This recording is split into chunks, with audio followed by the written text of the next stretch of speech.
নমস্কার, কেমন আছেন আপনারা সবাই? আশা করছি ভালো আছেন। আজ চলে এলাম একটা রেসিপি নিয়ে। আজ বানাবো দই দিয়ে রুই কালিয়া। তার জন্য এখানে কড়াইতে গরম তেল বসিয়ে দিয়েছি আর রুই মাছটাকে নুন হলুদ মেখে রেখেছি ধুয়ে। এবার মাছটাকে ভেজে নেব। কড়াইতে একটুখানি লবণ দিয়ে দিয়েছি, দিয়ে এটাকে ভেজে নিচ্ছি। আর এইভাবে থেকে করেছেন আপনারা কিন্তু অবশ্যই জানাবেন। ওখানে পেঁয়াজ বেটে রাখলাম, এবার বেটে নেব রসুন, আদা, কাঁচা লঙ্কা, আর দেবো সামান্য একটু টমেটো, আর একটু পোস্ত দিয়ে এটাকে বেটে নেব। এদিকে মাছটা ভাজা হয়ে গেছে, আর মাছটাকে তুলে নেব।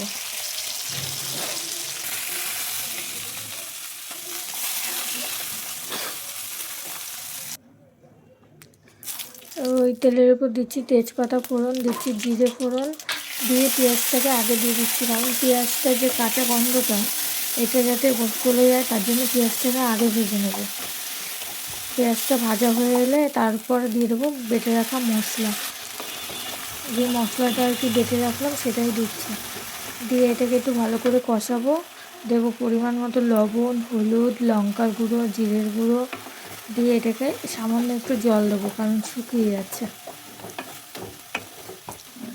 তলে লেগে না যায় তার জন্য একটু জল দিচ্ছি, দিয়ে এটাকে কষাবো।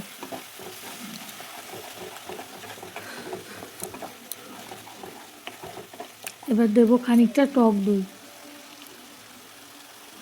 যেহেতু টমেটো দিয়েছি তাই অল্প করেই দিলাম। আপনারা যদি টমেটোটা না দেন তাহলে আর একটু বেশি করে দিতে পারেন।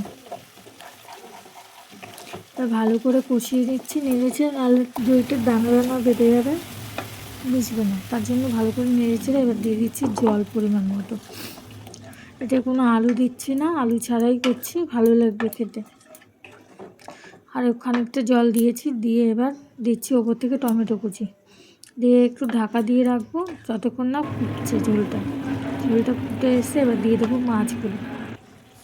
ওপর থেকে ভাজা মাছগুলো দিয়ে কষিয়ে নেবো, ফুটতে দেবো। আমার ভিডিওগুলো যদি আপনাদের ভালো লেগে থাকে অবশ্যই like, comment, share and subscribe করে আমার পাশে থাকবেন। আর এইভাবে রান্না করলে কিন্তু গরম ভাতের সাথে খেতে কিন্তু খুবই ভালো লাগে, আপনারা ট্রাই করে দেখবেন। ওপর থেকে একটু গরম মশলার গুঁড়ো ছড়িয়ে দিচ্ছি, দিয়ে এবার নামিয়ে নেব। আবার দেখা হবে একটা নতুন ভিডিওর সাথে, ততক্ষণ আপনারা ভালো থাকবেন, সুস্থ থাকবেন। আজ তাহলে আসি, টাটা, বাই বাই। আর আমার রান্নাটা কেমন হলো অবশ্যই কমেন্ট করে জানাবেন কিন্তু।